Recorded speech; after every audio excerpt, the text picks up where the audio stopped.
উপস্থিত সংগ্রামী মুসলিম জনতা, আসসালামু আলাইকুম। শুধু ক্ষমতার পালাবদলের জন্য 24-এর অভ্যুত্থান হয় নাই, ক্ষমতার ভারসাম্য নিশ্চিত করে নতুন গণতান্ত্রিক বাংলাদেশ বিনির্মাণের জন্য 24-এর অভ্যুত্থানে আমরা অংশ নিয়েছিলাম। বাংলাদেশে শুধু নির্বাচন দিয়ে এদেশের গণতন্ত্রকে সুরক্ষা দেওয়া সম্ভব নয়। 14, 18, 24-এ নির্বাচন হয়েছে, কিন্তু বাংলাদেশের গণতন্ত্রকে সুরক্ষা দেওয়া সম্ভব হয় নাই। এদেশের গণতন্ত্রকে সুরক্ষা দিতে হলে নির্বাচনের পূর্বেই মৌলিক সংস্কার বাস্তবায়ন করতে হবে। ক্ষমতার ভারসাম্যের প্রশ্নে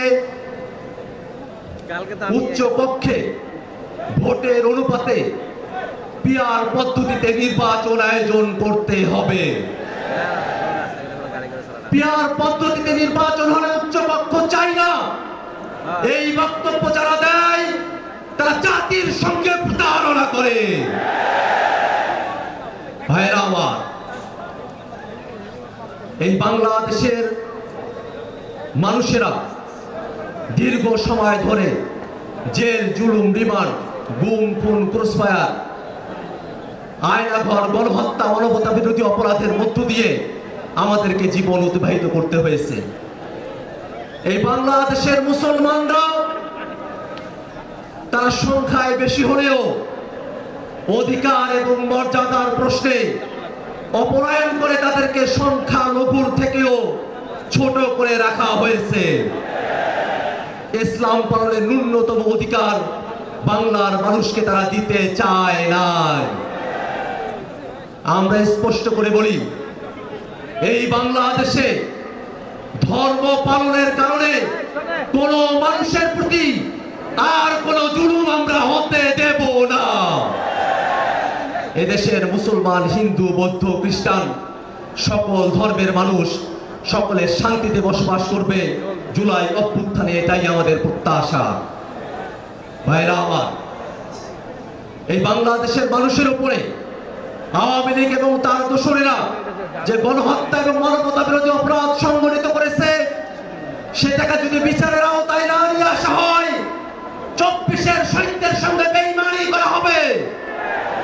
অতএব বাংলাদেশে ভবিষ্যতে যাতে আর কোনো ফ্যাসিবাদ এবং স্বৈরাচার জন্ম নিতে না পারে, ঠিক এই কারণে আওয়ামী লীগ এবং তার দোসরদেরকে অবিলম্বে বিচারের আওতায় দাঁড় করাতে হবে। ভাইরা আমার, বাংলাদেশে জাতিসংঘের মানবাধিকার কমিশনের অফিস হবে। রাজনৈতিক দলগুলোকে আলোচনার বাইরে রেখে অন্তর্বর্তীকালীন সরকার এই সিদ্ধান্ত নিতে পারে না। ভাইরা আমার, জুলাই সনদ এবং জুলাই ঘোষণাপত্র নিছক কোনো ইতিহাসের দলিল না হয়ে বাংলাদেশের মানুষের মুক্তির সনদ সেখানে লিপিবদ্ধ থাকতে হবে। মৌলিক সংস্কারের ভিত্তিতে জুলাই সনদ প্রণয়ন করে সেটাকে সুরক্ষা দিয়ে বাস্তবায়নের জন্য লিগ্যাল ফ্রেমওয়ার্ক অর্ডারের মধ্য দিয়ে এলএফএ করে সেটাকে বাস্তবায়ন করতে হবে। ভাইরা আমার, বাংলাদেশের মানুষেরা নতুন একদিনের প্রত্যাশা করে, যে নতুন দিনে বাংলাদেশের ফ্যাসিবাদ বিরোধী সকল পক্ষ ফ্যাসিবাদের বিরুদ্ধে বাংলাদেশের স্বাধীনতা সার্বভৌমত্বকে রক্ষায় একযোগে কাজ করবে।